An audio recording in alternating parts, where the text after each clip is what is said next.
So don't wait for grades, because again, in an email today, I said that the grade is too late, right? Because by the time, if you just run, I do run through this a lot just to get people to understand. If you say we submit on Tuesday, I don't download and get everything until about mid-Wednesday morning, because I'm not sitting at my desk going, I can't wait to just grade and answer emails.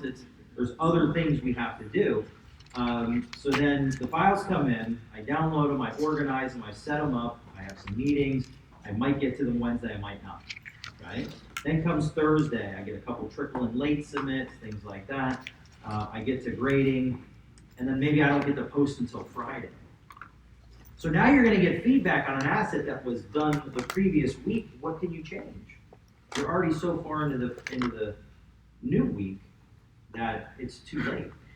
So waiting on stuff like that, so because we're a progression style class, every week is something new and evolving on the assets. You've got to be proactive and get your stuff looked at beforehand, right? Before we get into that grading cycle, because you're just be like, oh. And even when you get the grades, I wish I had time to leave a lot of feedback, but I don't. Unfortunately, it's a lot of very just basic roundabout statements. It was in line with the guidelines and requirements, and then if you have any questions, you feel free to ask about that, hey, why did I get this, why did I get that? And we can talk about that stuff, but for the most part, it's better if you request that information. And then you would have been like, Mackenzie would have been like, hey, you know what, I know I'm not doing bad. I know I'm not going to fail this week, because he said my stuff looks good. And I knew that, and then the comment I usually hear is, well, I'm not going to send you my stuff until it's done. Stupid. I don't mean to say stupid, but that's just a silly thing to do. You can't wait and sit, because I might be able to point something out that would really help. And you can just say, hey, I'm not quite done, but I would like to know if it's headed in the right direction. All I can do is say yes or no. No, do this, check this out, come see me, let's set up go to training or something like that, or Google Hangout. Or I say yes, and you know that you're doing good. So, but again, I was happy with what I've seen so far online. I'll be getting to them tonight, and we will go from there. All right. So let me go ahead and start recording, and it is Marvelous Monday, so anybody wearing Marvel gear? Mm-hmm. Anyone not wearing? Yeah, I actually got on Marvel gear. That's not an excuse. Cat, don't even finish that sentence. I heard you. Don't finish that sentence. Alright, so let me get on here. Don't finish that sentence. Let me make sure that we mute everybody. I'm actually going to say his melee is an instrument. There we go. We got everybody muted. Now we're ready to talk shop. So we've got till tomorrow to finish week 2.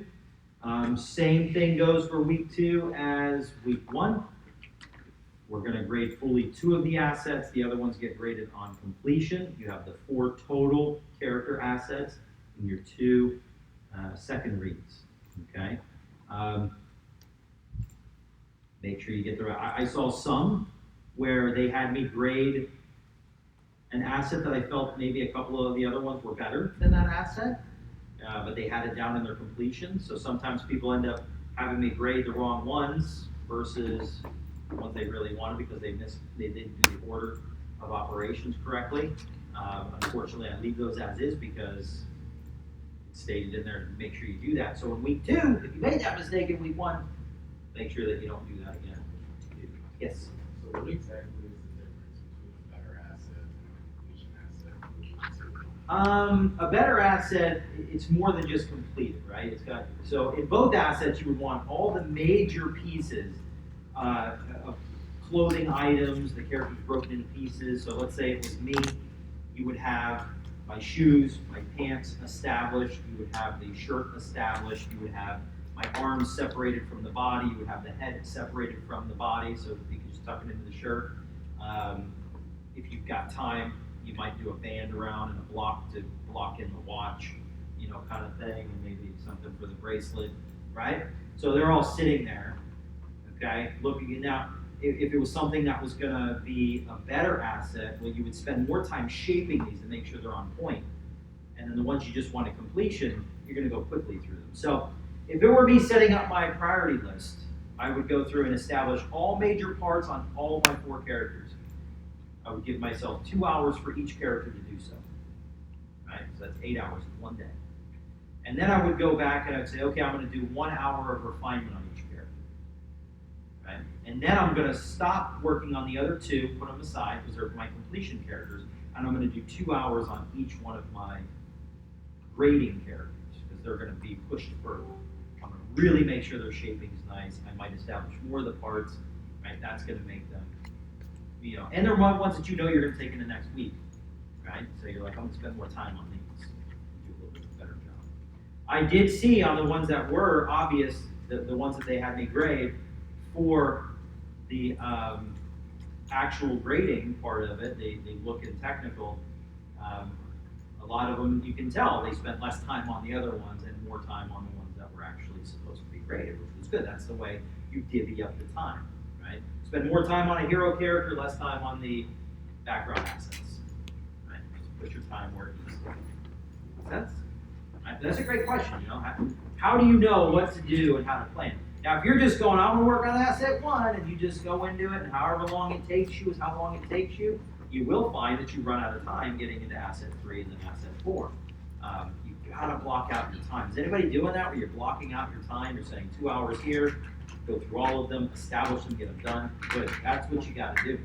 Just like going through keyframes, right? You're animating. I'm going to hit all my keyframes, 3 hours. I'm going to adjust them for an hour. I'm going to take a break. I even schedule breaks. I'm going to come back in. So, cool. Good. Anything else for the week continue? Okay, tomorrow I will be in my office. I do have posted office hours. I don't like posted office hours. I like more of a, hey, let me know when you're free to meet, and I'll try my best to meet with you, because a lot of times I'm doing FSO stuff. I've got to go to a meeting. I've got to go talk to another class and talk about their curriculum and how they can work with my curriculum. Then I'm over here and I'm over there. So I'm doing a lot of movement. So if my posted office hours don't work for you, remember, you know, I've got other time that I can break out for 15 minutes and take care of some stuff. But tomorrow I'll be working on updating some FSO stuff and finishing up grades for week 1 and getting ready for week 2. And maybe I'll take a little bit of time for myself and do some art and paint and eyeball. Maybe. Not Maybe quite one sure. on my model's group. No. Is it a real eyeball? It is. Let's see if this will load up here. It is going to be a hyperreal eyeball. It's the one for the Slimer model here. I've never done. Cool. I used to have this on the model. Yeah, I was gun ho on it for a while, and then I kind of you just get busy, get projects, you know, things that you need to work on. And, that's awesome. That looked real nice. It's supposed to open the file. Really shouldn't get the one that says Mara. There we go. So it's this one here.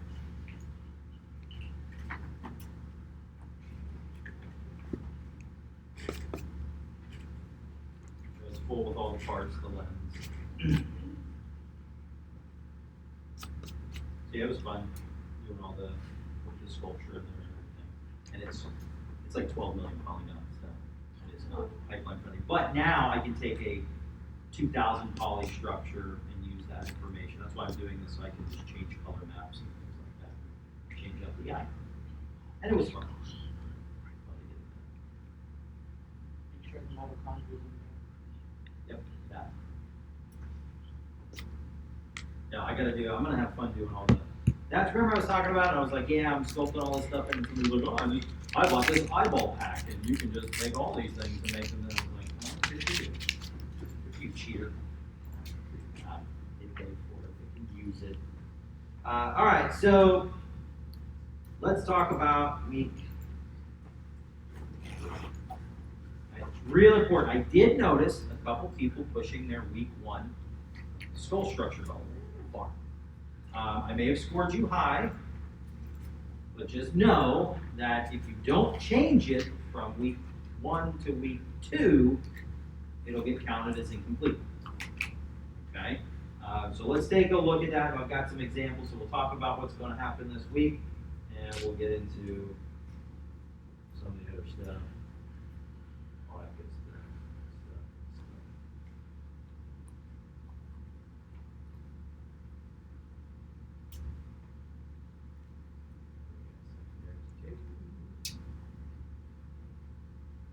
And what is 6, right? Man, it's going fast. Okay.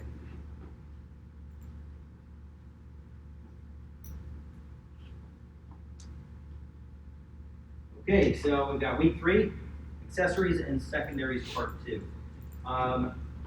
Just so you know, when you hear the term prop and accessory, they're the same thing.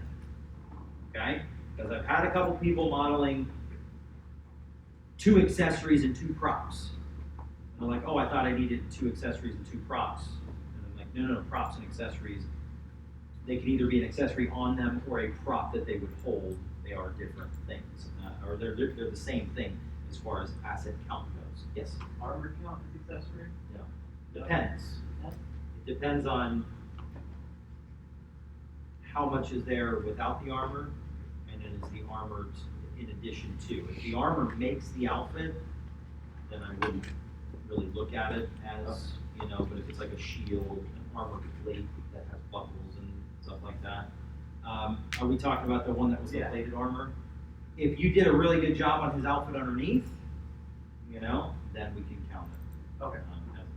As in addition to. Yes?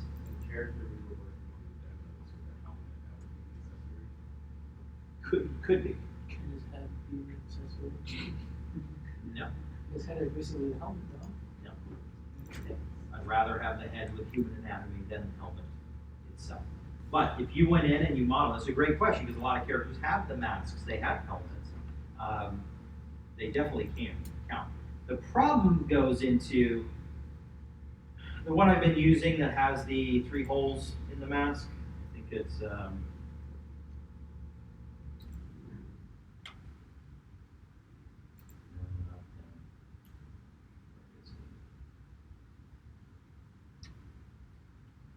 I think it's the one I used for the one example. I went down his arm.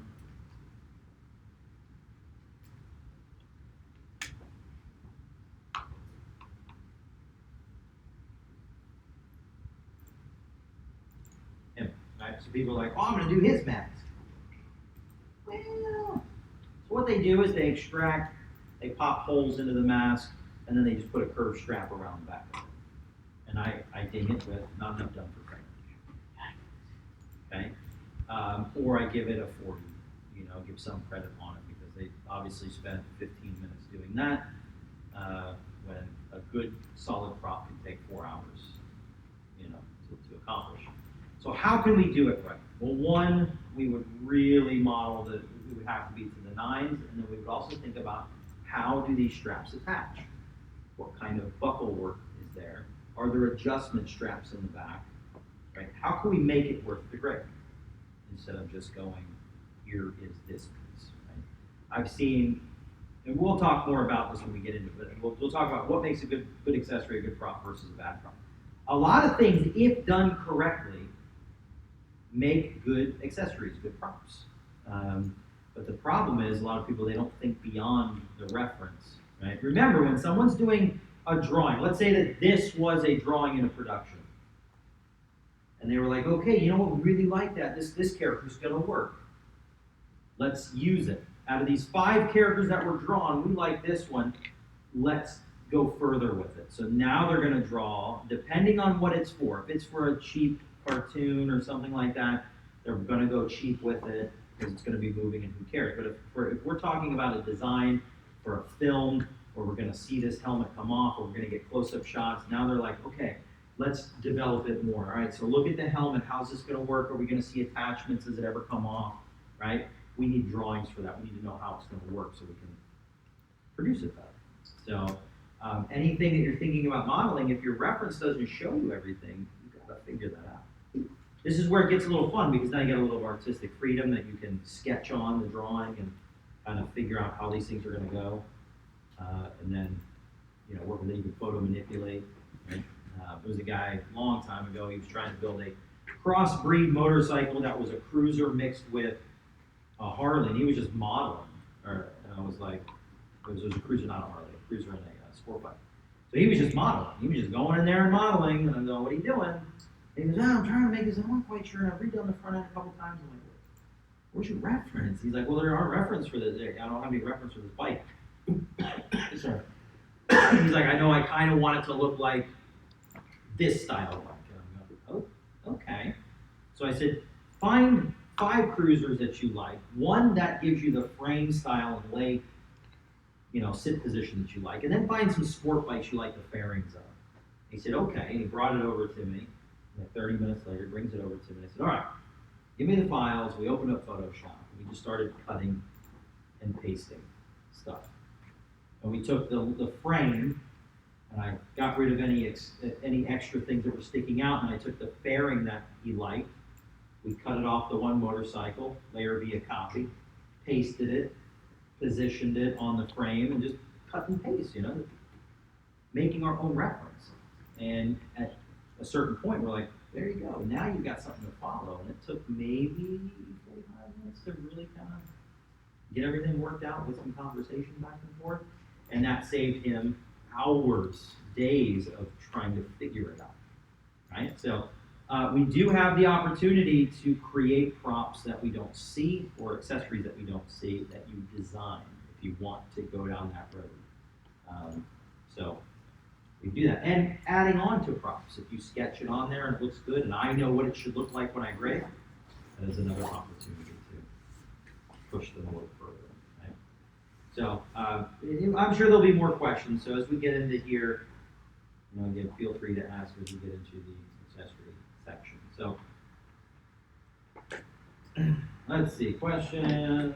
We'll wait for questions later. So we'll talk about the week's assignments.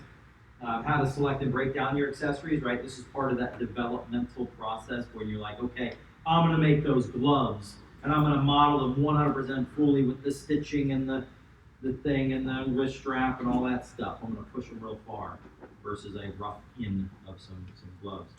Now you're going to need close-ups, imagery that you can't see, right? It's a loose sketch that you're looking at. Now you want to hone down what it's supposed to look like. So we'll talk about that process. Let's get back to that. Techniques for creating accessories and props. Well, we've already talked about a lot of them. You've got Maya. You've modeled already in Maya, and you've done MCR. So we want some nice, high-quality MCR quality props. And I don't mean like the steak or the Vita Ferrell. We want like good, complex props. So we're getting that. This week we'll look at some more technical aspects, live bullion, using Dynamesh to fuse pieces almost like a bullion, why you use one over the other. We'll look at shadow box for sure, and talk about some ways of working on those.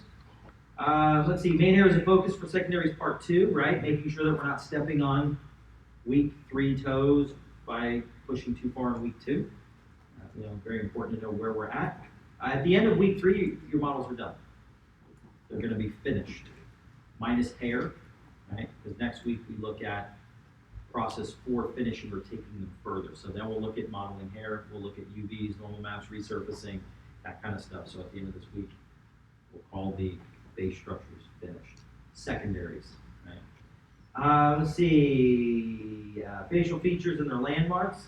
At this point, you saw me rough out the skull. At that point, what did I need to do? All I need to do is put in an eye sphere with eyelids, push the nostrils, shape the nose a little bit more, establish lips and those types of structures. That's where I would have pushed the asset. So this week, that's all you're going to be doing, right? Some eyelids, nostrils, and a mouth. But when you're doing the mouth, I watch people model when they're newer, and I went down the same road, right? I was telling somebody I was walking out of class last month, and my first character was I bought a toy at a garage sale for $1. It was a Star Wars dewback. Those are big lizards the stormtroopers ride. Yes. Yeah, sure. All right, well, it was one of those. But mistake number one, I was modeling off of a toy. Okay? Toy manufacturing wasn't that strong, right? We didn't have the tools we have today, so anatomy was kind of fudged. And if you ever look at the old He-Man toys, there's no way they can even lift up their arm because their bicep stops before the joint even takes place. So I modeled it, and I thought it was looking good because I was, again, just happy to make something in the computer. I was so happy. I showed it to somebody, it was a friend of a friend that was in the industry doing simulation stuff, and they broke my heart. Right? Now, I was probably 3 months into my core classes here at Full Sail, and I said, what do you think? And they go, it's a good start, but you really need to hone in on your anatomy and go from here, go from there, go from that. And I was like, what? You know, because I thought it was looking good. You know, in my eyes, my untrained eyes, it was looking good. So when people are like, oh, this is what I see in the reference, and they completely botch an eye, I go, well, you'd consider your character human, right? Yes. So they have a human eye, right? Yes. So why not just model a human eye? Why not always model what was in the... No. They're a human, right? Yes. They have a human eye, right? Yes. So why not model a human eye? But I go, you're not understanding. This is the third, I'm going to say it 3 times now. They're human, right? Yes. Why not model a human eye? Well, this is what I see. And it's like, okay. We go around 15, 16 times, and then finally, just stop, right? When we look at landmarks, when we look at the anatomy of something, that's our checklist. All right, the top eyelid for most eyes should look like this. Okay, do it. Tear duct should be here. Do it. Okay, bottom eyelid has this kind of S curve. Let's put that in. The upper eyelid overlaps the lower eyelid. All right, check. The eye should be 5 eyes across, right? When you look at the front, you should be able to fit 5 eyes measuring from corner to corner across the face. So starting here at the temple. Right? Check. It should be positioned here. Check. Now let me shape it to my reference. Okay? Now let me push it a little bit to get the feel, the essence. My character has a larger, slightly larger eye, or they have a less aggressive shape on the lower eyelid. But at least now you've targeted the main landmarks that makes an eye is already going to be more acceptable by the masses because their brains are expecting to see certain elements. So we look at landmarks of a lip, landmarks of a nose, landmarks of an eye. Just like you look at landmarks in anatomy for a skull, landmarks in anatomy for a torso, a hand, right? And you don't argue that stuff. It's one you just say, okay, I'll do it. Put it in. It's going to look better that way than not. So we'll look at that stuff.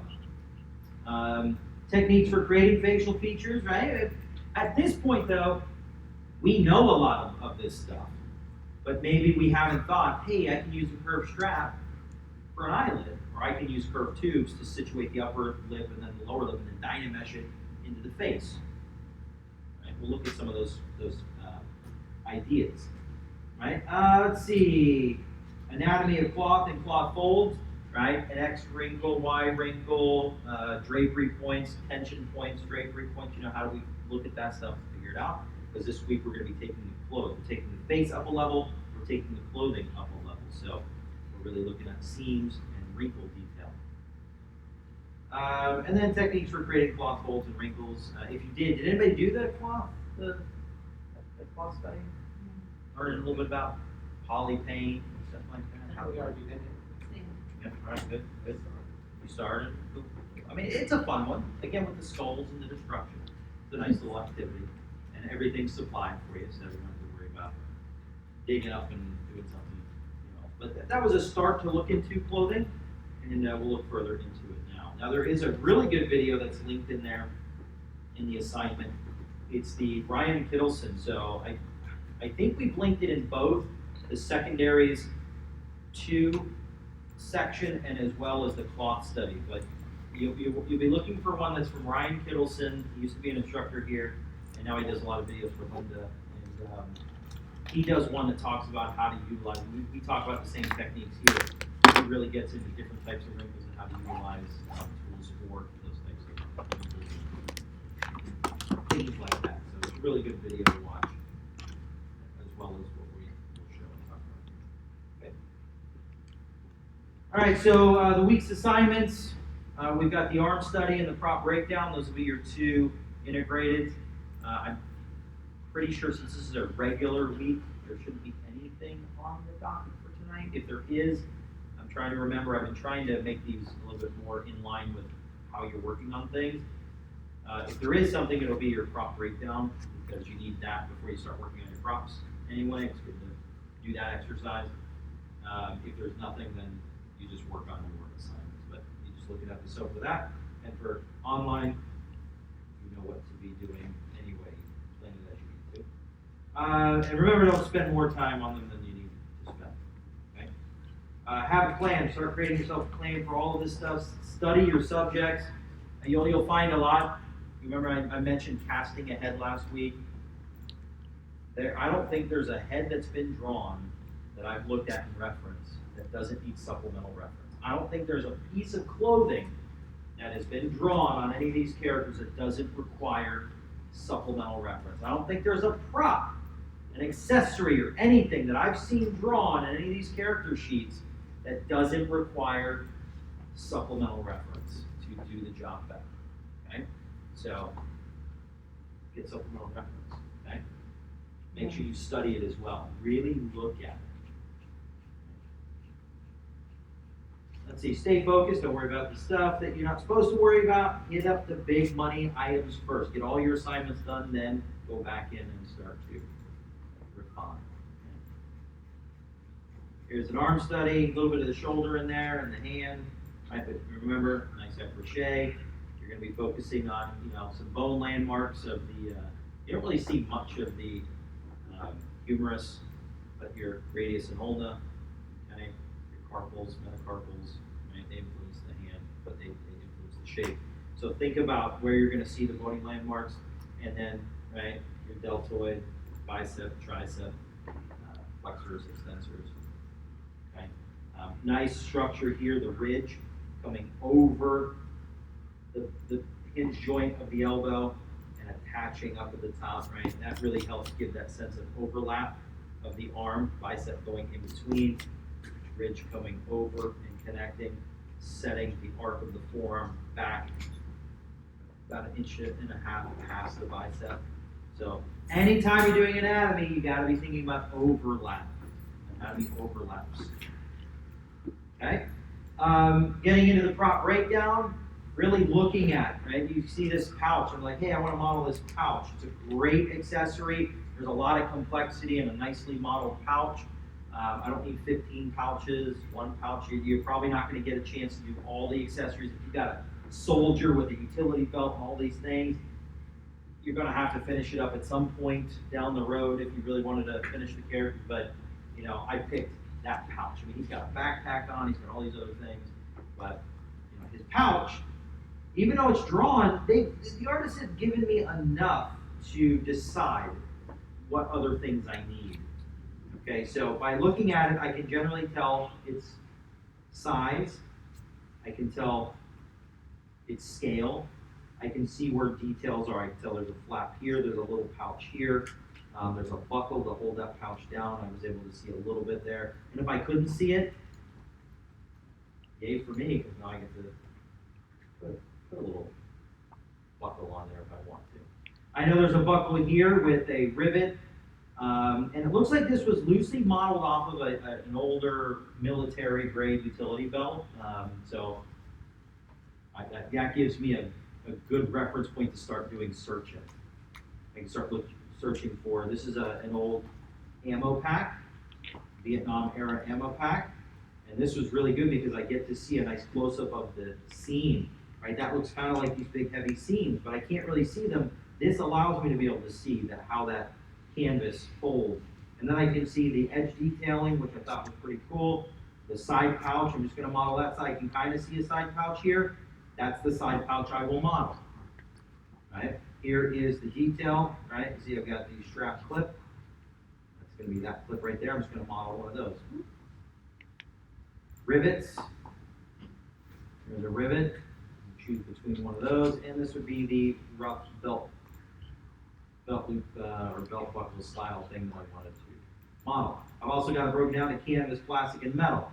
This is not a study in materials, right? We're not looking to define materials with texturing or materials themselves. What we're looking for here is when I model it, the canvas strap needs to feel like cloth. It needs to feel like fabric. It needs to feel like canvas. Metal should feel like metal. When we're in ZBrush, though, having the inability to really control edges, a lot of stuff feels like clay. It feels like plastic. It doesn't have the essence or the feel of the fabric or material that it actually is. So I want to kind of remind myself what's plastic, and if I get a technique that'll help me sculpt it to the edges look like plastic, what's metal and what's fabric, and, I can utilize that information in my workflow, right?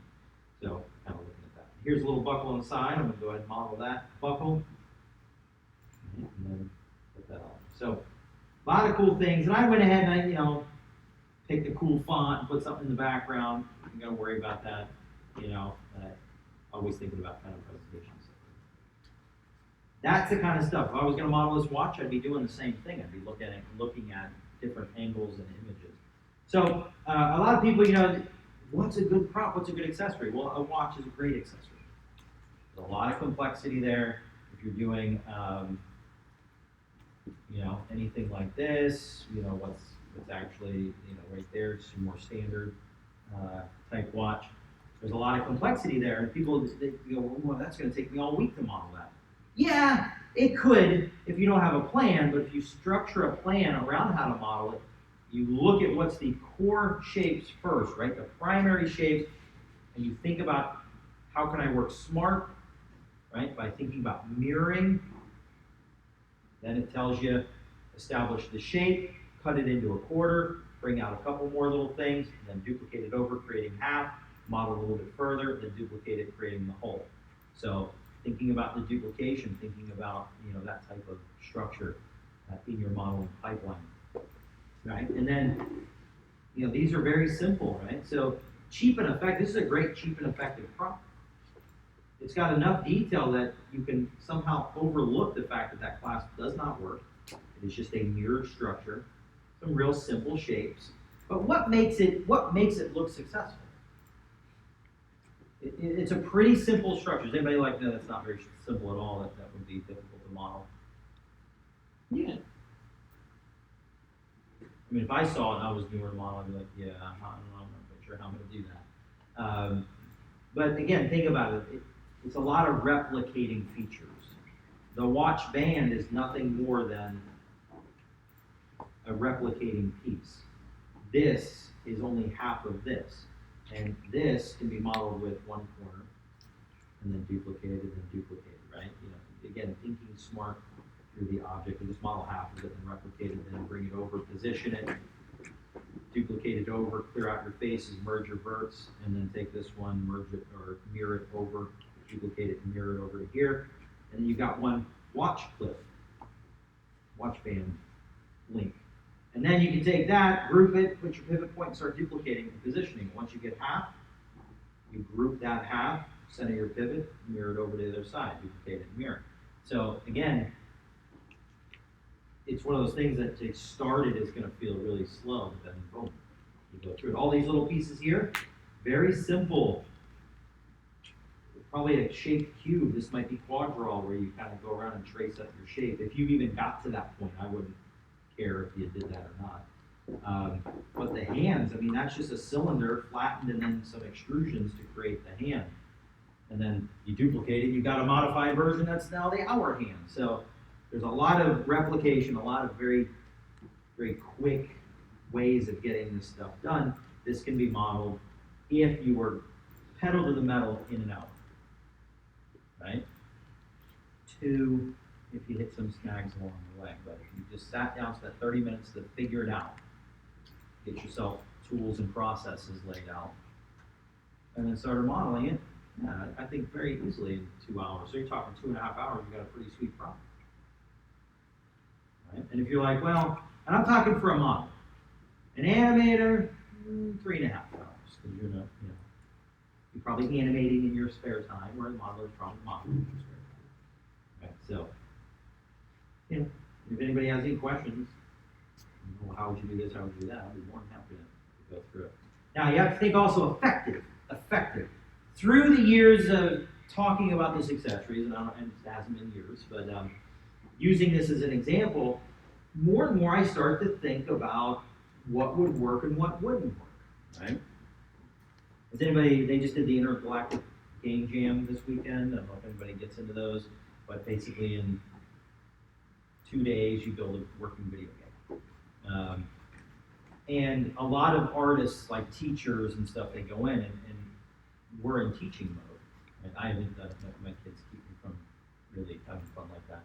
But, you know, but Adam, he's always talking about how he has to get out of teaching mode and get into production mode. Because teaching mode, we have more time. Is we'll do this and then we talk, and we do this and we talk, and whatever, and we don't use a lot of fancy tricks and marketing menus, where in production, that's the time is money. So he talks about, you know, it takes him a while to get warmed up into doing this. And when he first started these, he was worried about things that wouldn't even matter, that you're never even going to see. So would it be easier to just model one of these and stick it into the side in a believable way versus trying to blend it in and mesh it with the topology of the watch base itself? Right? Something to think about. Can I keep them separate and ease my modeling, you know, frustrations, or does it have to be connected? Do I have to spend time trying to work the topology around to get that shape to work? Right? These right here, these are just 20-sided cylinders with some extruded faces crimped down to be triangles. And then working with softening and hardening edges to get some of the added look of more geometry than there actually is. So again, think smart. Work your way through it. Okay? Here's a nice sword. Nicely done. Clean blade. I think it works really well. You know, a lot of people go, well, what about the etching on the blade? That would have been nice. I'll show you a way that you can get stuff like that pretty quickly. You know, with like a live bullion or something. They used a lot of mirroring. Right? When they were working down here, they were using radial symmetry, but this piece is separate from this piece. This is separate from the main handle, and this top piece and this inlaid piece, this is separate, and this is separate, and the blade is separate. Again, going back into keeping things logical, right? Trying to sculpt everything out of one structure does not work. I've seen people try and do guns this way, swords, and it always looks like a half-done clay sculpture. Right? You ever try and work with clay? I know you have, right? You try and hold a real sharp line, and it's just easier to just cut out a piece and lay it onto it. It's the same kind of thought. You know, you've got to work smart. And I love it when people try and sculpt a sword blade. It's like, it's really hard to maintain a clean line and a sharp line unless you've done it before. So leverage, right? Model the sword blade where? Bring it in and maybe sculpt the handle. Maybe start with a basic handle shape in Maya, bring it in and sculpt on it. Okay? So think about the tools that you have ready to go. Let's talk a little bit about things to stay away from. This is going to be real confusing. Things like swords, I can go either way on those. The reason I can go either way on them is this is a great example because it's got a lot of detail in the handle, and the shape of the blade is really nice. If they wanted to give themselves a little bit of cushion, I would have liked them to sculpt in the engraving. Okay, that would have been nice. Or let's throw a sheath in there with some sort of, how do you hold them? Do they just walk around with their sword all day? You know, where does the sword go? Okay. But a lot of times people deliver swords that are just too simple. It's a spear, an elongated handle, and a blade that looks like I wouldn't want to. Right? So there's a right way to do an asset and a wrong way to do an asset. A pearl necklace, which is just taking the spear insert mesh tool, turning on curve brushing, going around, not going to come. Okay?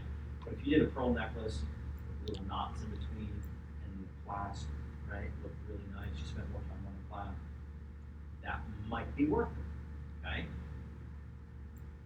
So there's, again, the right way and the wrong way. I love saying this and then watching people do them and submit them and then get hammered. I don't like that. It actually makes my heart sad. But I'm like, don't do sticks. Or somebody did a staff, and they want some crystal on top. So they do a cylinder, and they put a spear on the top, and I give them a 0. Right? And then usually I get the question, well, why do you get 0? You've got a cylinder with a spear on the back. It took you minutes to make. I can't give that credit. But I've seen staffs that have fine work, and it's all wrapped around, and it looks really good. If done poorly, it's not going to work, but if done right, there's a lot of work in that. Make sense? So if you're ever going, I'm not sure if this is going to work, shoot me an image of it. This is what I was thinking about modeling. And that'll save you a lot of hassle when you get around grading. So what happens this week and why I push this a lot, each asset you create is worth 22.5 points. So if you bomb one of your props, the highest grade you can get is like 75. Right? Actually, it would be a 77.5. Right? So if you did one, you were like, oh, I'm just going to put something crappy together in 30 seconds and put that in and hopefully I'll get some points. And then let's say I don't see it that way and I give it a 0. That's a huge hit for the week. Okay, so this is where people start getting, because there's only 4 assets on the table for week 3. Right? Each one is worth a lot. 2 props, 2 characters brought up, 2 secondaries phase 2, and we want good stuff because you have more time to spend on each of those elements. So let's see, what else do we see? Beanie caps that are just a lumped up cylinder, or not cylinder, but a sphere. I've seen mushed up spheres to be used as gems. I've seen downloaded guns. That's not a good thing. I've seen walking sticks. They're the same as a cane. Does anybody have any questions or ideas on what they get? So, I'll add 2 questions. Yeah. So it's not 2 props per character? No, it should state you're creating 2 props. Now online it does say 1 prop per character, but I'm going to tell you right now I'm okay with 2 props for the one. This is how you can combine them. You can stick to the guidelines and do 1 prop / accessory per character, 2 in total, right? 1 for each. Or you can do 2 for one and 0 for the next one. Or you can do 0 for the first one and 2 for the other one, which is the same but reversed of option number 2. So if they have a question about a model, just send me an email. Just send me an email and say, this is what I was thinking about doing. And I'll say, I don't know if I'll do that. Yeah. They don't have to be related, or they don't have to be in the reference, but they have to be related to the actual. Great question, and you answered it. Yes. They do not have to be in the reference. So let's say your character doesn't have anything. They weren't drawn with anything. But you're like, you know what? It would be really cool with like a jet backpack. I want a jet backpack with reference. Okay, so I really want to model this one that I found online. It looks like the same style artwork as what I'm creating. It looks like they would go with them. And I said, okay, cool. Or I couldn't find anything, so I drew this. This is what I wanted. Okay, cool. As long as when I grade, I have a very clear understanding of what it is you're making. Not, hey, that's a sword.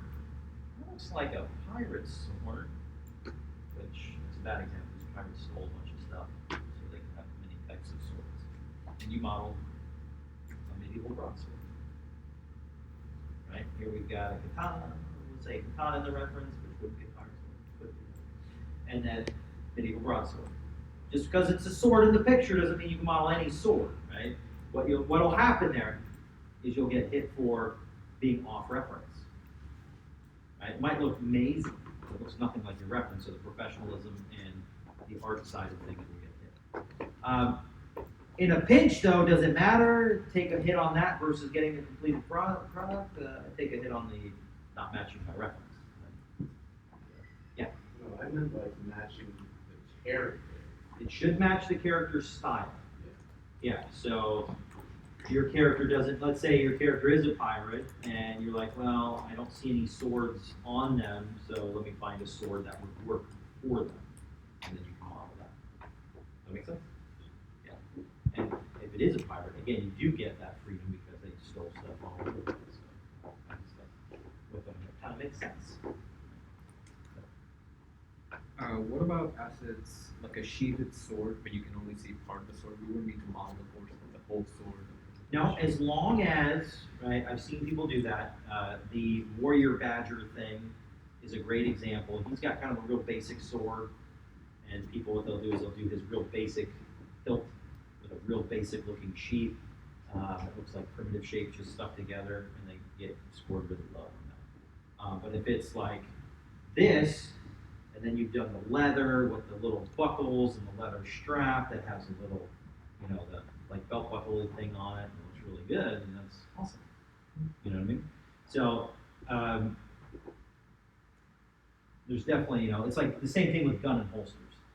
Am I going to do a full set of holsters with the leather and the rivets and all that stuff, and then kind of a, you know, a full-on gun, 2 props, or am I going to do kind of a not so detailed version of holsters with only the end of the gun sticking out, but not do the whole gun? I count that as one gun.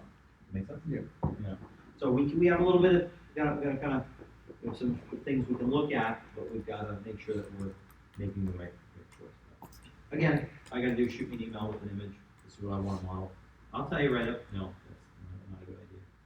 Or, yeah, that's really cool. Now, the evolution, I'm going to zoom in on this because I want to make sure that we can see the change. So this is a week 2 submission, a very successful submission. Everything is really nice and clean. You can see the shoes are really clean, the pant legs are really clean, all the lines and edges are really clean, the thicknesses are set up, right? This feels like a heavy cloth. Feels a little bit more like a leather, right? So everything is there. The canvases are there. Now, structural wrinkles, they put in some larger stuff just to get a feel for it. Right? The face has good skull structure. Temple region could have been pushed in a little bit, but overall nice, really nice. Very happy to get that. There is no doubt in my mind that that is an A asset, right? This is week 3. Week 2. Week 3. Now the hair is, they went a little bit further. They did hair. You do not have to worry about hair, please. So what was their prop? They used the belt and these as a prop, and they did a prop for their other character. But this whole section here was part of their prop. And then you can see that the outfit wrinkles just get a lot better. The pant detail gets a lot better. The shoes pretty much stay the same. A little tighter, you can see more contrast in the shape. The wrappings in the hands, you can see here, kind of rough, a little soft, sharper, stronger, more accurate. And look at how it builds from one week to the next. Focus right here. You see that highlight running across, that wrinkle, that crimp, right through here, and you see the other one going across here? It's there in week 2. Because week 2, they're setting up the structural element of the belt pushing on the fabric. Right? That's part of that canvas. So on top of it, they put the stronger wrinkles, the more surface-based wrinkles. Okay? So they're really making sure that we're set up for this to accept detail and not having to push it further face shape-wise. And the face itself, again, lips, nose, now there's a nostril. Here you can see disrupted nose. Here we've got cleaner structures, more contrast. Okay, let's take a look at another one. This one here is Still a strong asset, but not as strong as the other one, but still really nice. And look at the evolution. I think this one has a better face than the other one, and the other one has better clothing evolution. The way we grade it, the face is 30%, the clothing and elements are worth 70%. That's how the math is done in the grading tool. But you can see that things get better. Still feels a little chiseled and stuff like that, but in the hand's still a little bit burnt. Thumb. I think it's the thumb. It gets it. I'm not a fan of thumb. I don't like shaping it.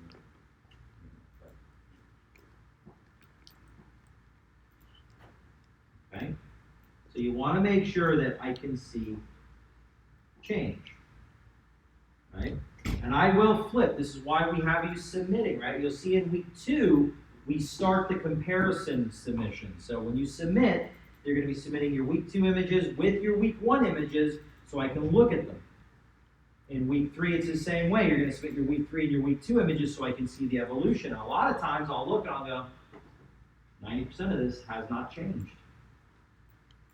Or the only evolution I see is the props that have added to, or the accessories that have added to the look.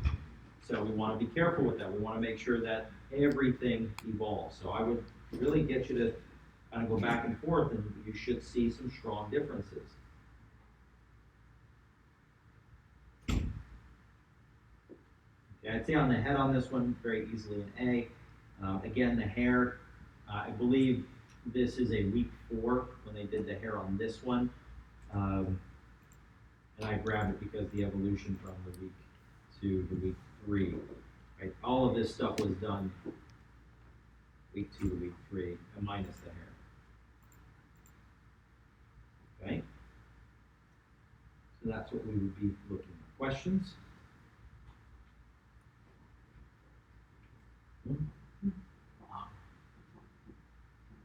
Let's take a look at some items. All right, so I think the next slide is, and you can see the whole thing here. That one. So just to make very sure, no hair. We don't need hair at all. I get everybody, I get at least a handful online, then they do all the hair, and I'm like, I wish we spent more time in Your character's supposed to be fine. Like sleep. yeah, so you can see that. Good. And again, on both of these assets, regardless of the structure, what makes them nice is the proportion. I know these characters well because I see them a lot, minus this one. This one, but like on this one, I know the reference on this one, and what looks good is it matches the reference. It feels right. The thicknesses are set up. The proportions are there. Right? It's clean. That's what. Okay. All right. So let's go through and look at some prop stuff.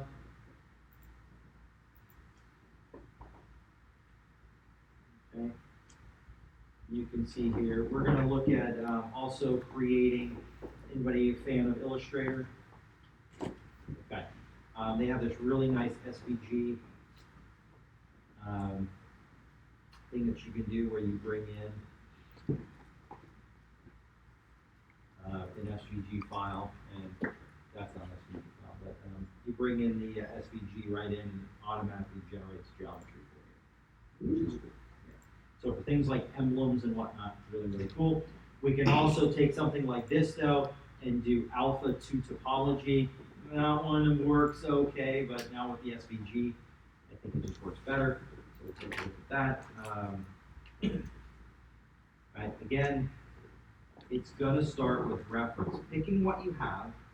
Right? A hat works. This one's a little tougher of an asset to make work out, but on the guy here,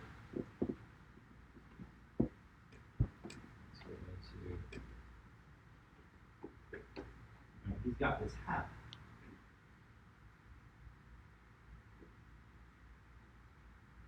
Okay. So let's say I pick his hat or his pouch, or I was like, you know what, he should have a backpack up here, so I'm gonna put a backpack on him. You know, we've gotta start looking at stuff.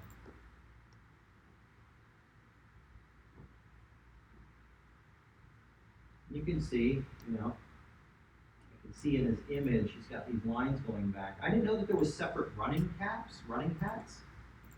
And you got bicycle hats, you've got regular ball caps, and then you've got running hats, which is new to me. So yeah, I learned something doing some research. I was like, I can't find a hat that has that type of line work in it.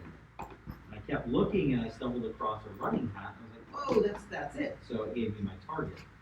And I was able to start looking at stuff. Now a hat is tough. It's tough to make count. So if you're going on something that's less complex, it's gotta be worth that. It's gotta be something that has all the elements. So you're gonna have the little label in the back, you're gonna have the band across, you're gonna put in the seams, you know, the bill coming off, you know, all that stuff. But I will say, shooting for reference for a hat like this was actually difficult. I couldn't find any really close-up ones, and I searched for, but I got some good stuff, some good information. Yes? One of the characters, they have a flower crown. Okay, flower crown, I've seen that done really nicely, and I've seen it done really poorly. So if you shoot for all the vines and the things that make up the flowers and you do nice flowers, it's a good problem. Yes? I was actually wondering, what brush or several brushes would you recommend to make seams? For seams, it's usually, it depends on how you want to start them. You can either start them with the Damien Standard. Yeah. So Damien Standard, I usually pinch it together and then I inflate. And then I'll take the clay buildup and I'll push just on the outside, and then I'll push again, like if it's a sewn seam, right? Because you want to push in this where the stitching is. So you want to create more like this coming out. So if this is the profile, pinch together, kind of bulges a little bit and drops back and bulges again. The other way would be to take a very small brush, doesn't matter, and just mask in small lines. This is the way to get started. Then take your inflate slider, so you invert your mask and then you deflate those, and it'll pull them in, you know, pull them on in, and you can start refining the shape itself. So that's how I'd probably go about it. I would definitely turn on Lazy Mouse in any of those, and you know, the other way, if you spent time, if you were able to read alphas, you could make an alpha and then try and lay that in. But I think it's at that point just easier to work with. Some people have been, depending on if it's a really heavy seam, you can get into things like panel looping as well. We haven't talked about panel looping, but basically it's like an extrusion with a bevel. So it takes poly groups, I'll show you how to do it. It takes poly groups and it bumps them up and rounds the corner so you get kind of a seam. But it's more, I see it better for mechanical type paneling than loading seams. Great question. Okay, so let's say I wanted a backpack form, right? You start looking for backpacks. You start trying to find one that fits the character. Right, so this one could work, but I didn't like it. I felt it was a little too simple. This one, Batman, not going to work. This one, too Tron-esque. This one could have worked as well. You know, it's got some good structure to it, some basic clips. He looks like he's from the future, but not super future. He still has some straps, you know, so this would have played well with the straps and the look of the character. This one, awesome. I think this would have been the best. This is actually a motorcycle backpack that you can get. And again, that's definitely Tron, and this is from the 100, I believe. And that one's a little too simple, and I don't know if it works with them. You know. So once I find the backpack I want, it's time to start finding supplemental reference to the parts and pieces that make up this backpack. So if you look at the hip pack, you can see that I knew the kind of pack that I wanted based on the reference. The reference is pretty clearly drawn to show me the style of the pack. Now I need the elements. So I go in and when I start searching for reference, I try not to, you know, stifle myself too much. I try and just look for I look at a part and go, okay, strap clips, cool, let me find a bunch of strap clips. Buckles, let me find a bunch of buckles that I like, and then I can start narrowing it down into the buckle I want. And you might be like, wow, that's just too much time, I don't want to spend. if you just sit down and you do it, this can be done in a matter of minutes, all equally maybe a half an hour to 30 minutes total. You just kind of grab images, you drop them into a folder, then you start going through them, and you go, okay, I like this buckle, I like this for the stitching or how the strap goes into the side. I like this one for maybe the zipper straps. I can start utilizing them. This one gives me information. Right? Remember when I said study your subjects? This is what I'm talking about. Right? Look at the reference that you have, and if you don't have enough, start looking for more, and then look at that reference. Really just kind of make sure you know what it is you're getting ready to make. I think that gave me the side pouch, right? So this whole image is garbage except for that little side pouch. Now I have a target for what's going to be on the side of this thing. And yeah, I've got some leather. I know it's not leather, but I've got some leather stuff in there. Maybe to see how straps go together, what kind of buckles might be on there. The rivets. Okay, so do your homework.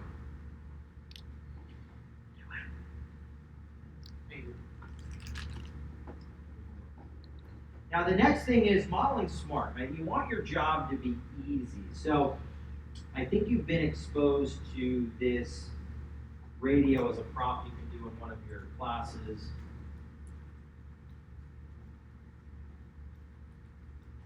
I think in one of your portfolio classes you have like a radio that you can pick from. And a lot of people familiar at all.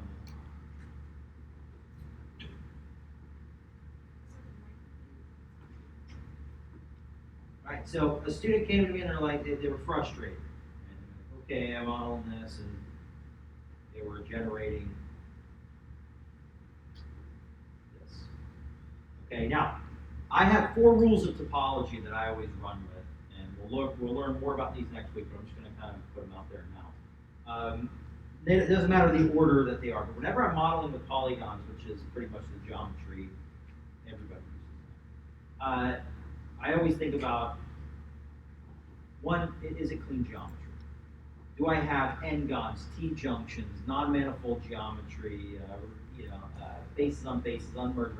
Anything dealing with geometry cleanliness, polygon cleanliness, I look for. Right? This one is littered with triangles, n-gons, things like that. Now, triangles, n-gons, if used properly, are not necessarily a bad thing, but if there's too many of them, I don't want them. Quads are pretty much what you want to run with for most of your stuff. And then there's other things that could be created in here. The other thing I want to look for is topology and shape, right? Will my topology deliver the shape I need? That's a big one, okay? Well, I don't know what factory that was made in, but that's not very clean. Right? And we look at this geometry here, the spacing, this is not going to deliver good shape. The buttons are all different. They're supposed to be round and they're not round. So my geometry, along with shaping capabilities, are a little bit to blame there. Right? This is not mine, but should I get out my radio model? Right? So the geometry here is going to fight me along the way. So my geometry that I'm building, we're going through a model, is not allowing the shape. So that's, you've got to rethink it. Okay? We're breaking the rule. The next one is density and parameterization. Right? How much topology am I using throughout the model, and what's the spacing of the components? So density deals with, you can see that my topology layout here is more dense than it is over here. And this piece is more dense than this piece back here. So the densities here will change, but you want to think about how they change. You don't want really abrupt changes. You want even density changes. Now, parameterization has to deal with the measurement of component to component. So if you have a quad, this one here almost has perfect parameterization. It's a little wonky, but it looks like a quad. This one, not good parameterization. Even worse, right? These look like rectangles. They are not parameterized evenly. Okay, so you want to think about parameterization, especially if you're going to go into ZBrush, if you're going to rig it, if you're going to run dynamics.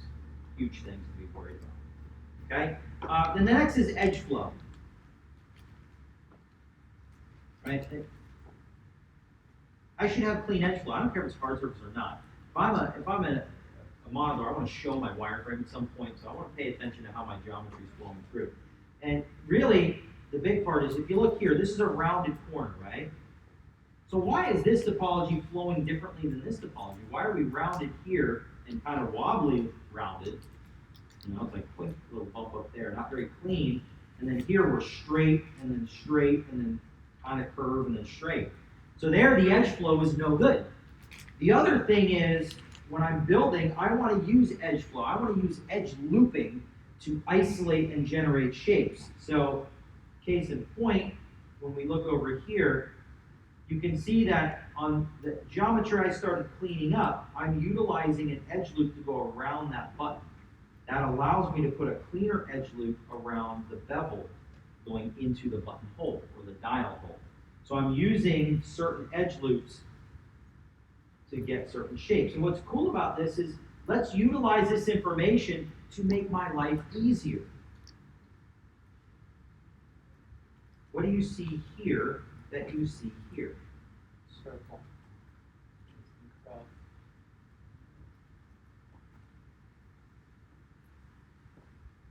Circle, right? So you see the same thing. So when I'm modeling, and when I look at this model, if you look at these buttons here, you see how every button has a different pattern? That's not good. Why not model one button face? And if you're paying attention to density levels between your parts, you can literally model, focus around one button, get it nice and clean, and you'll have roughly the same amount of topology as you do around this larger button, because the density levels will stay relatively the same. So when I'm modeling this and then modeling this, I can model one of these and then duplicate it, merge my verts. Once I have a row of these buttons, duplicate, combine and merge, duplicate, combine and merge, and I can build it really quickly. Same thing here. Once I get this section of faces done, right, once I'm like, hey, you know what, I really like the geometry on the corner, because if you look at this, it has a center line. If you're doing hard surface, and we've talked about center lines in organics as well, right? A center line for the arm, center line for the outer arm, back of the arm, front of the arm, side of the arm, center line down the center of your characters, down the sides of your characters. You know, if I have this geometry, I can very easily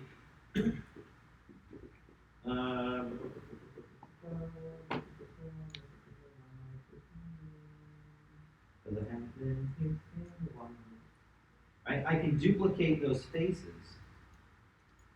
Okay, so let's say I was really kind of getting into this, I would come in here and say, all right, cool. Let's delete those out.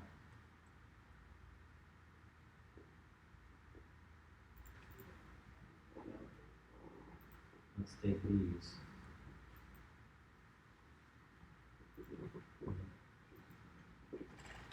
Duplicate them. Separate. I like to separate my duplicated faces. Okay.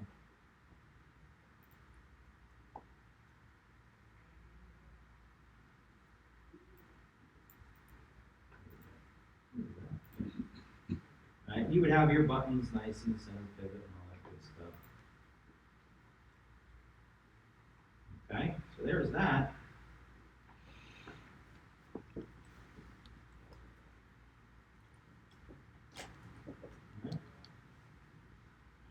What would that be? Negative 1 and y?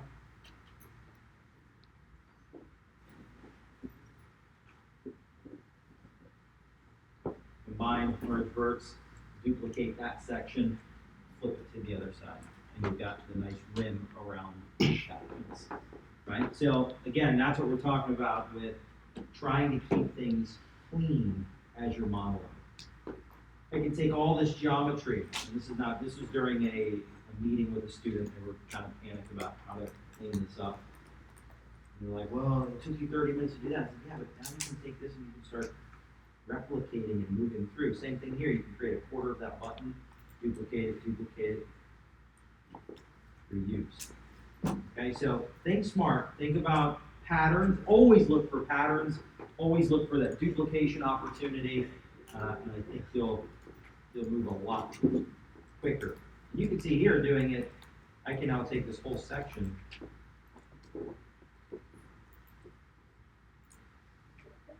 And just kind of put that in there and boom. The other thing as far as density, I picked a 20-sided cylinder because that's going to feed into the geometry around it. I can't get the same kind of hole if I don't have the same kind of geometry. So when making this, and you can see there's really no rhyme or reason. I think on this one they started a little bit too low and accidentally smoothed it with zero continuity. Right? So again, think through your models. Now in ZBrush, let's take a look at shadow box and some of that stuff there.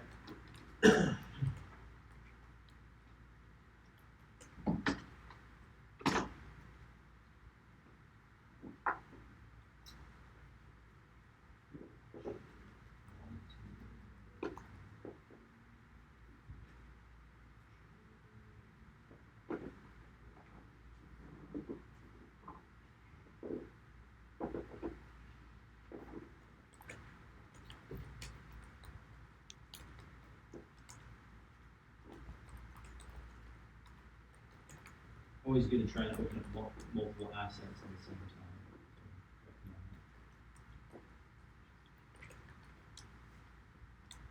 time. Okay, so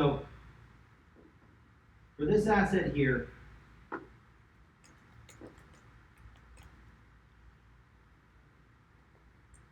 going to look at building some of these pieces for the engine. This was laid out with Dynamesh. And then just a Z remesher to get it a little bit cleaner, just to use in the scene. It was really, really heavy. Okay? So what I started with was a cube, and I extruded it and built a basic shape. And that shape got brought into Maya, ZBrush. It did not have these holes in it or anything. It wasn't shaped. This lettering was not here. And that piece was not there. These are just stuck together for the most part. You can see here blocking in, using block ends to generate what's happening over here to make something that'll, I hope, fit and work. That'll look like a product. Right, so let's take a look at that motor and what was used to generate that.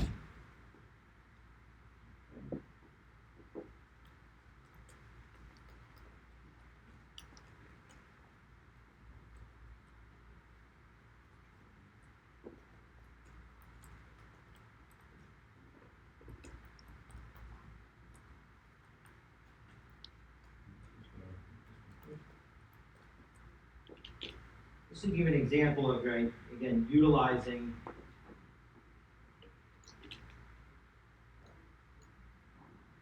you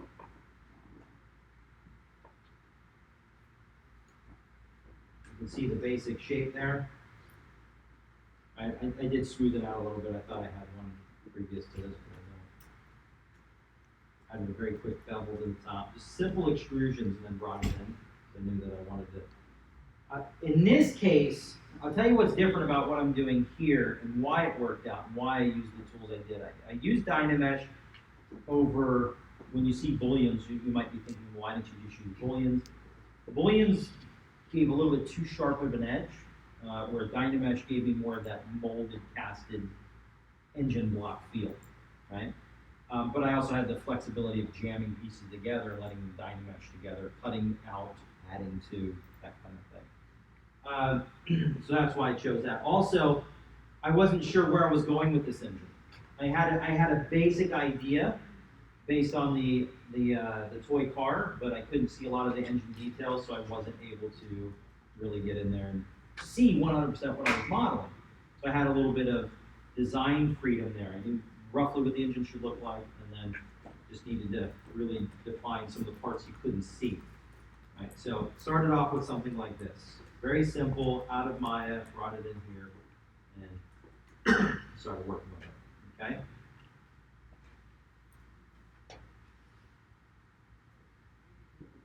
Okay, so then it was time to start putting in some of the pieces.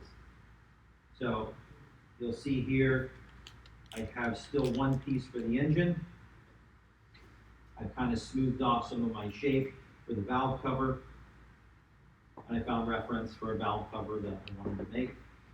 And then I just took some cylinders, positioned them, duplicated them, right, just to keep things a little bit more mechanical and less computery. I put in some larger ones for the last two holes. You can see it's just a cylinder, so I just went insert,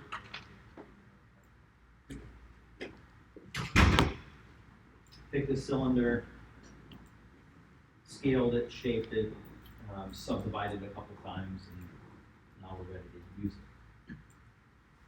As far as positioning and putting them in there, it was more of a just get one position, duplicate that layer, slide it over. And just like in Maya, once I had two, I then combined that group and then slid it over as the two instead of doing one, and one. Because I wanted to get the measuring roughly the same. And the bad thing with ZBrush is, if it looks right, it is right. You can't really measure. You can by utilizing these tools here. So if I go in and I wanted to actually measure, I can try and position those and you can count the ticks in between. So if you zoom in on that, you'll be able to see the ticks, and you can actually add in more through the preferences. You can get in there and say, all right, let me measure between these and get a more accurate position. But I kind of just eyeballed it there. Okay, so at this point, I'm still working with Dynamesh, so I'm going to utilize a lot of things that we just talked or have talked about before. So first thing I'm going to do is just slice curve. Make sure that I'm on that engine part. I'm going to go across there.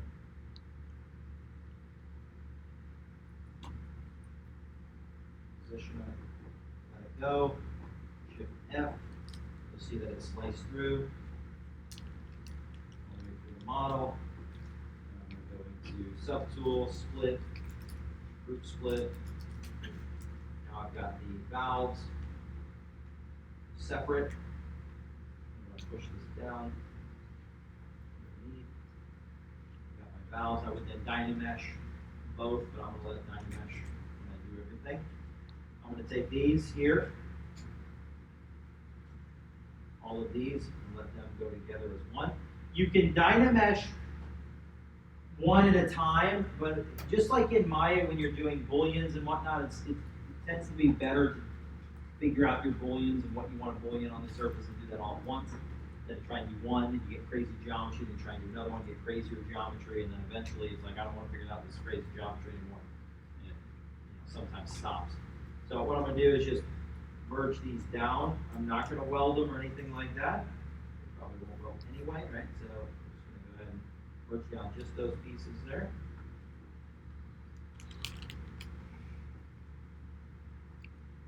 Okay, so we've got those there. We're going to go ahead, Shift F, take that off, clear any kind of masking or whatnot. Okay, so now we're ready to combine these layers together. But before I do that, I want to make sure that I have the correct operator. So when dealing with booleans or dealing with Dynamesh, you're either going to be looking at the normals of the object. So if these have reverse normals, I would be using a different operator because they have normals facing the what we would consider the right direction. I want to make sure that we have it set to cut out. I want it to cut out where those secondary pieces are. Okay, if I wanted them to go together, I would choose the union, the cutout, or we have difference. So these become important. Make sure that your layers are set to the right setting, and then you can get into utilizing some of these operations. So I'm gonna go down and make sure that we are at Dynamesh is turned on my main one. Okay, Dynamesh is on, which is good. Even if it's not, still make it work. I'm gonna go ahead and take these and merge them down. And then we're gonna update the Dynamesh. Hopefully it'll work. Good. Okay, so we've cut those in.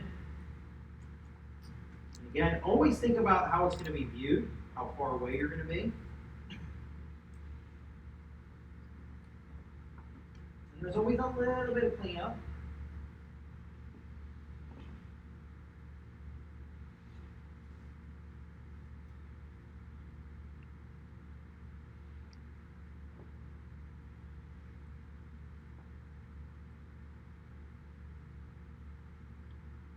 You can even clean up here. Be careful though, because with the Dynamesh we don't have a lot of geometry. I want to keep some contrast.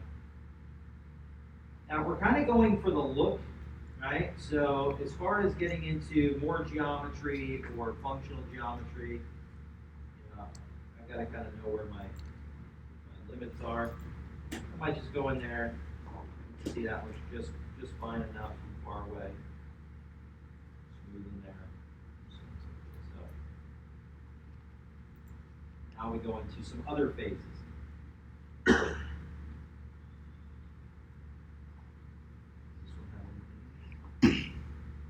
Nope. Okay. So now we've got some other things here. So you notice I'm getting ready to add some details to the block itself. Okay. So I have to think about how I want to do this. So we've got those are great. We already did that in the other one. So let's look at the engine block. Let's push this down. Get where it needs to go. Let's take these first. So these, I want to union those together.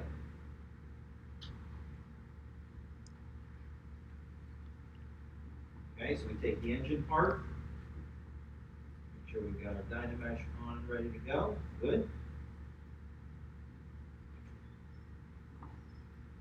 We'll go ahead and merge those down. Like that, merge down. Dynamesh.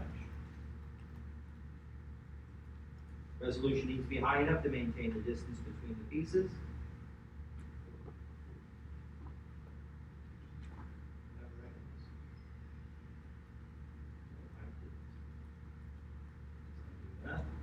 Split this to parts.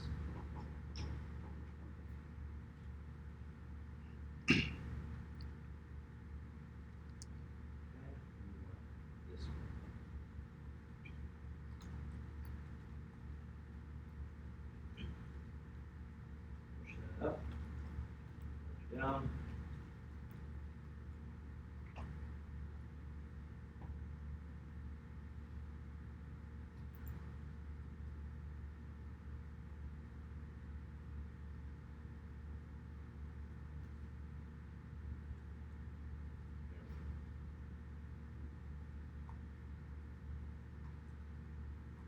Okay, so now if I want more of that look, I can come in here and just smooth my corners.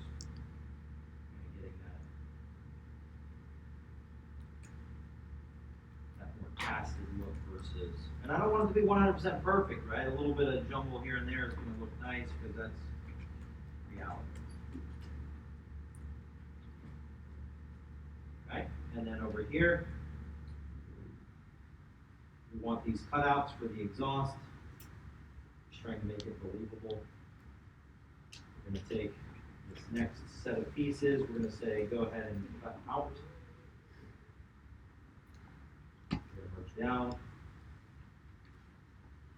Dynamesh this thing. Should cut those out, leaving nice recesses in there.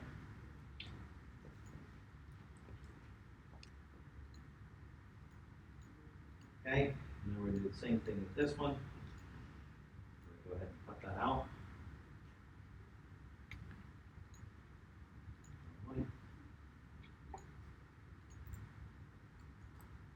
Now, there is a new setting that I did not change, that's why it's taking a little bit longer. But you'll notice here where we have projection down, okay, when you have projection turned on, it's gonna start using this sub-projection. This is why it's holding the edges a little bit cleaner than you would normally see. Normally you get a much more rounded corner. Because what it's doing is when it sub-projects, it gives you more geometry around crisp edges, thinking you need that, which is why you see it calculating sub-projection. So if you don't want to worry about that, just turn projection off or take your sub-projection to 0, and you'll see a more rounded feature. So if we zoom in here and get the wireframe, you'll see some tighter geometry here and there, right? Those little pockets. That's because it's trying to hold that. It's been around for a couple versions now, so it's not new. Okay, so now we're going to go again. We're going to make one more piece. We're going to tell it to cut it out. We're going to merge down. We should have it set. Just going to cut out. Update the topology. You can see it just sliced right through that.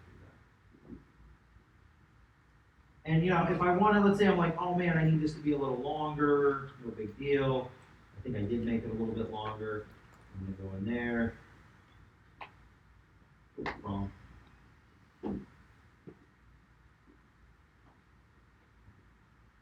Dynamesh it again, rebuild that topology, and you've got, let's undo that. So you can see the geometry's just been pulled. Just rebuild it. Okay, so really good way to start establishing some more complex structures. And if you've ever done it in Maya, you know that you've got to cut through and really make sure your geometry is nice, and then do what I was doing earlier, where you're replicating topology, mirroring it, and then merging it back together, and so on and so forth. So this is a nice way to build certain things. Not the end-all be-all, but it's a nice way to go about it. Now, the other thing that's similar but different is going to be booleans. So I'm going to go into boolean. Maybe. There we go. I like to look at the, I mean, I don't know if you've ever seen any of these, but the computer cases.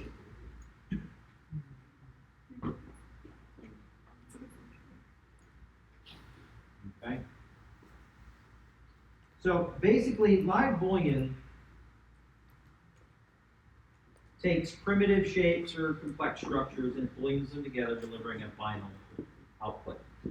So if you want to get a feel for how it works, and you'll notice it's the same thing. You see how there's different operations, and it's saying start this to this, and then there's start again.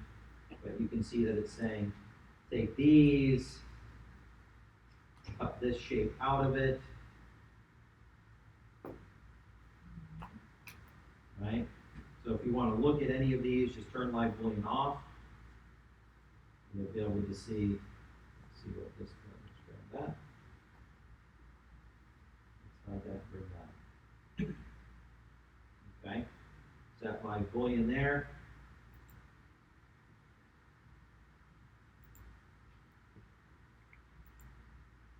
You can see we just take the live Boolean and turn it on or off. If you want to see the geometry, show your wireframe, you'll see exactly what it's doing. So basically, they're using that to trim off the outside of the blades, is what they're doing. So this is a pretty cool way to build stuff. Again, you can kind of jam things. If you want to do lettering, you want to do an emblem on the side of a sword, right? You can go ahead and use the next thing I'm going to show you in line with the live Boolean, and just right in the side of a gun, side of a sword, and generate whatever you need. So even if we took the final case span, let's take that. Let's just start here. So I would recommend if you want to use live Boolean, I would grab something and start messing around with it. Okay, so here is the starter square. So if we want to Boolean anything into it, let's go into insert, and we'll insert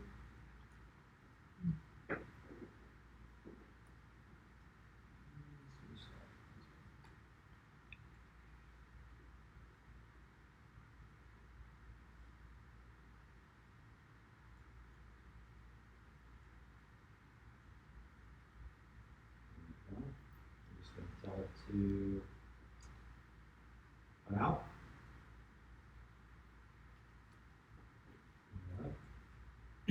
Just turn on live boolean. All you gotta do is turn it on. Hide your wireframe. Watch the match.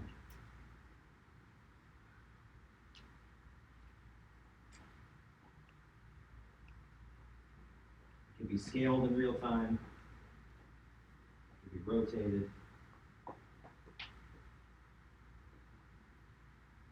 Now it's not actual geometry yet. It's not geometry. If you go Shift F to show your wireframe, you'll see the other object hanging out there. And again, if I wanted to create, you can see that actually goes up and inside that surface. Okay. But that's taken a long time to make something like that, right? But now I can just jam something together. And then if I want to make it geometry, you go down to Boolean in the subtool palette, and you'll see Make Boolean Mesh. And what's nice about this is it doesn't change, right? It doesn't get rid of what it is your working scene, right? So here's my working scene with all my parts. It gives me something new. Shift F, you'll see that it is triangulated topology. And said, here you go, this is your new surface. This can be imported, inserted, appended to any scene. So you might utilize this, and this is one thing that I think people struggle with, is building in parts outside of their main tool and then importing them in. Treating everything like it's its own model. When you're modeling a backpack, you're not modeling the straps and then trying to figure out how you're going to model a buckle in position. You're going to model the backpack, you're going to put the straps in, you're going to model the buckle outside as its own tool, and you're going to insert it or append it into the backpack itself so you can duplicate the position where you need. Does that make sense? Just like Maya, I mean, hopefully you're modeling like that, you know, in Maya where you're always modeling down at the origin. You're always down at the origin, you model what you need, then you duplicate it, you move it, you position it. You can have to build something else, you model it down at the origin, it's done, you start moving it, you position it. If you're not modeling like that, I would recommend modeling like that, because trying to model off in space at a weird angle doesn't work all that well.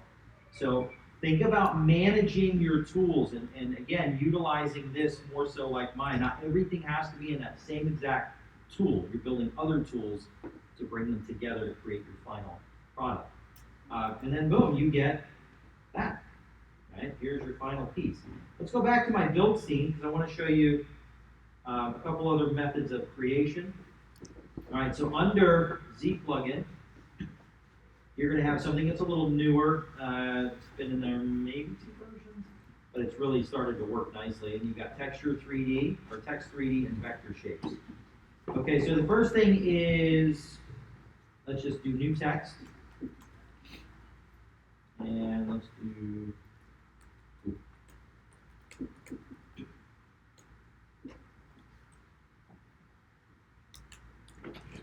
okay, generates the words. We have live Boolean turned on. We're going to tell it to cut those out.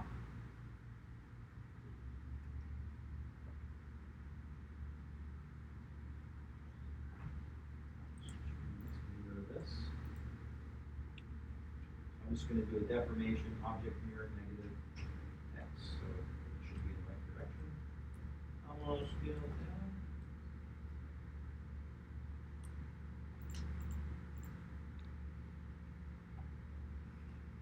Some thickness. See it? F. And that.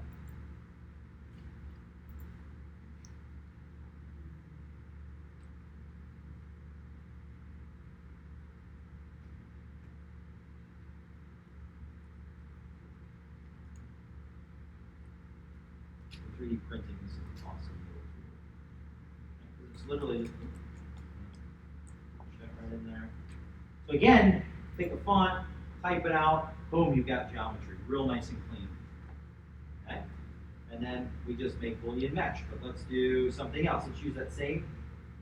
But this time I'm going to do new SVG.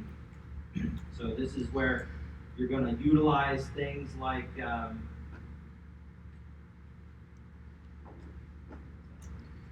You're gonna utilize things like Illustrator.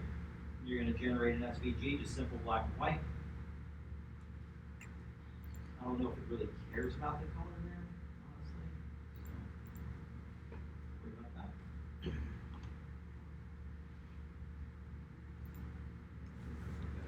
Here. Props. Moved it. Keep track of it. And I don't know which one is which, so we'll just pick one. Ooh, retro. This was just an SVG file that it made into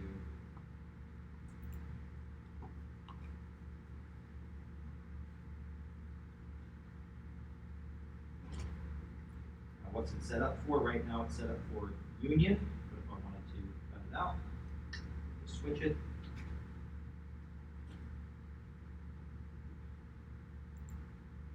Cuts it out.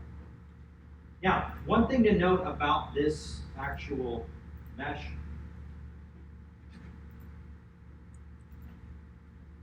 it is not built for bending, right? So this is where we start thinking about what to utilize to make this a better, more usable asset. Okay, so next class I'll show you how we can actually add in topology to make this more functional to wrap around something. Because it doesn't matter if you're using ZBrush or Maya, sometimes you got to think about what is it giving me and is that going to be usable. So the topology here isn't going to allow this to bend or break. Even if I add more geometry, it's not going to work. So if I was trying to wrap this around an emblem or on a suit, if I wanted to project it onto a character's chest plate or something like that, this geometry is garbage. Yes? With Z remesher? That's what I would use, Z remesher. I would use guides. Regular Z remesher does an okay job, but it's better if you use the Z guides. You can run them in the direction you want your geometry to go, and it'll give you more of a grid-like pattern. But yeah, Z remesher is definitely where I would go with it. Just quicker than going to the line. But again, you can see how easy it is.